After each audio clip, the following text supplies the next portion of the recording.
Hello mga kanisen! Welcome back to my mini vlog. Ayan, gising na! Panibagong umaga na naman tayo mga kalisen upang tayo makapagtrabaho.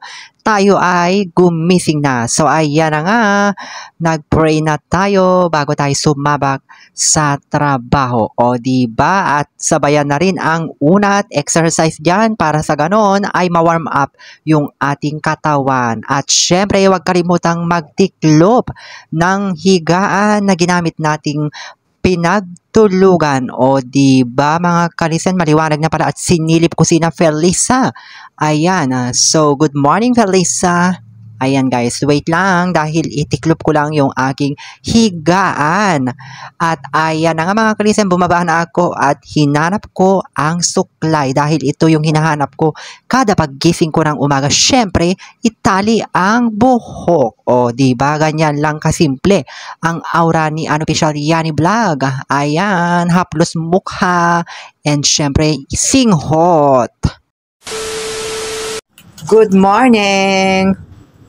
Good morning mga Felicitas. Kiara, Samba, Felisa, good morning. Gutom na kayo? Gutom na kayo? Gutom na kayo? Well, ala, ang gulo na ng ano nyo, oh. Ayan, oh, bakit nyo inano yung mga bedsheet nyo? May tubig pa kayo? Bakit nyo inano yung bedsheet nyo, ano? Samba, bakit nyo inano yung bedsheet nyo? Bakit nyo inano yung bedsheet nyo?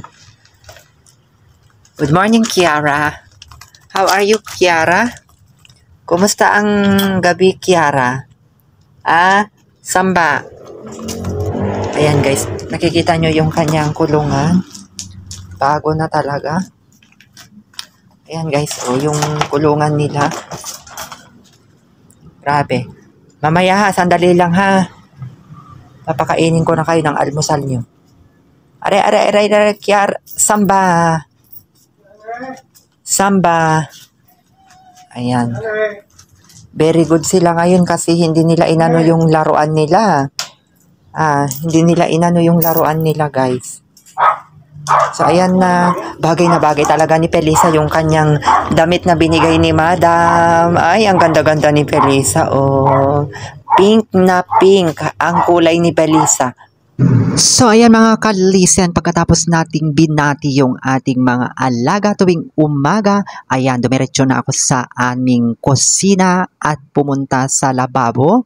Ayan guys, at kinuha ko yung pagpakuluan ng tubig. So ayan, yung electric kettle, mga kalisen, sinasaksak lang yan para mabilis kumulo yung ating pangkapig tuwing umaga. So ayan, binuksan ko, ang hirap buksan.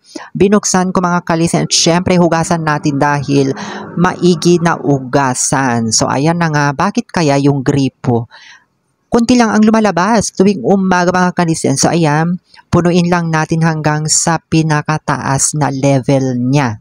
Oo mga kalisen. So ayan, by the way, naghilamos na ako kanina at saka nag-toothbrush pero hindi ko na pinakita sa ating video. Ayan, sinarado ko na yung ating gripo at syempre papunta na tayo sa may saksakan. So ayan, isasaksak lang natin yung electric kettle dyan at napakabilis kumulo yung pinakulo kong tubig mga kalisen. So alam nyo, hindi nyo napapansin, mayroon siyang sira dyan o nag-crack yan dahil kagagawan ng pusa noon o nahulog yan mga kalisen. O diba? So ayan, inaantay lang natin na kukulo yan. At syempre, nagpunas na tayo ng lamesa. Yan yung ginagawa ko, pinupunasan ko ang lamesa tuwing umaga. Syempre, mayroon pa rin nakapasok na alikabok. Ayaw ni Madam Gracilda, gusto niya malinis. So, ayan, may natira pa kaming bread. Ayan, gardenia na bread. Ayan, may star margarine, peanut butter, etc.